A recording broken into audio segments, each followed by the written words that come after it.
নমস্কার, আপনারা শুনছেন প্রেতকথা 2.0। চলে এসেছি আরও একটি ভৌতিক ঘটনা নিয়ে।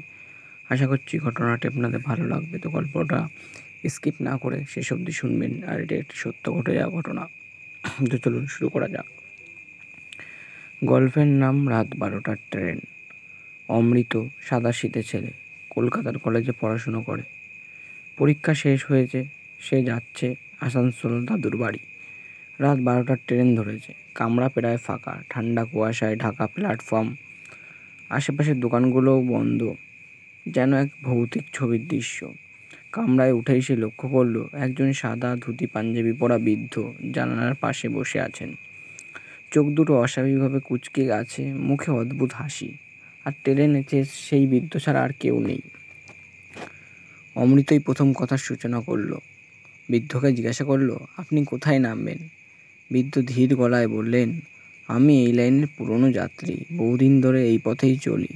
অমৃত অবাক হলো, আর একটু খেয়াল করে দেখলো গলার নিচে তার কেমন যেন লালচে দাগ, যেন দড়ি দিয়ে চেপে ধরা হয়েছিল একসময়। গা শিউরে উঠল অমৃতর। ট্রেন দ্রুত গতিতে চলতে চলতে হঠাৎ ঝাঁকুনি খেল। মুহূর্তেই কামরার সব আলো নিভে গেল। চারপাশ অন্ধকার হয়ে গেল। অন্ধকারেই শোনা গেল ওই বৃদ্ধের কর্কশ কণ্ঠস্বর। আজ থেকে 50 বছর আগে এই কামরাতেই ডাকাতরা আমাকে শ্বাসরোধ করে খুন করে মেরেছিল। তখন থেকে আমি প্রতি রাত 12টার সময় এই ট্রেনে উঠি। যে আমাকে প্রশ্ন করে সে আর বাড়ি পৌঁছাতে পারে না। অমৃতর বুক ধুর করতে লাগলো জোরে জোরে। আলো আবার জ্বলে উঠল। সামনে সিট ফাঁকা, বৃদ্ধ নেই, কিন্তু জানালার কাছে প্রতিচ্ছবি এর ভিতরে স্পষ্ট আরেকটি মুখ, সেই বৃদ্ধের। গলায় দড়ির দাগ নেই, দাঁত বের করে হেসে আছে। অমৃত আতঙ্কে চিৎকার করতে চাইল, কিন্তু তার গলা দিয়ে শব্দ বেরোলো না। পরদিন সকালবেলা ট্রেন থামলো বর্ধমানের কাছে। অন্য যাত্রীরা স্বাভাবিকভাবেই নেমে গেল, কিন্তু অমৃতকে আর দেখা গেল না। তার সিটে পড়েছিল শুধু একটা ব্যাগ আর খোলা ডায়েরি। গ্রামের লোকেরা বলল, এই লাইনে এক বৃদ্ধকে ডাকাতরা মেরেছিল বহু বছর আগে। তারপর থেকে অনেক যাত্রী রাতে অদৃশ্য হয়ে গেছে, কেউ ফিরে আসেনি।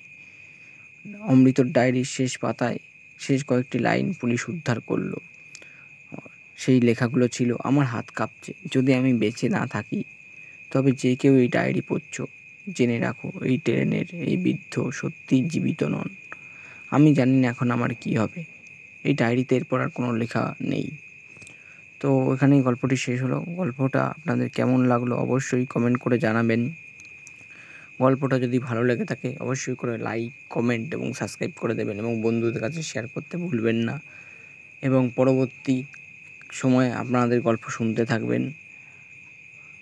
আপনারা যদি কেউ আপনাদের সাথে ঘটে যাওয়া বা আপনাদের লেখা কোনো গল্প আমাদেরকে পাঠাতে চান, তো অবশ্যই করে কমেন্টে আমাদের সাথে যোগাযোগ করবেন। অসংখ্য ধন্যবাদ গল্পটার পাশে থাকার জন্য। আশা করছি আপনাদের গল্পটি খুব ভালো লাগবে।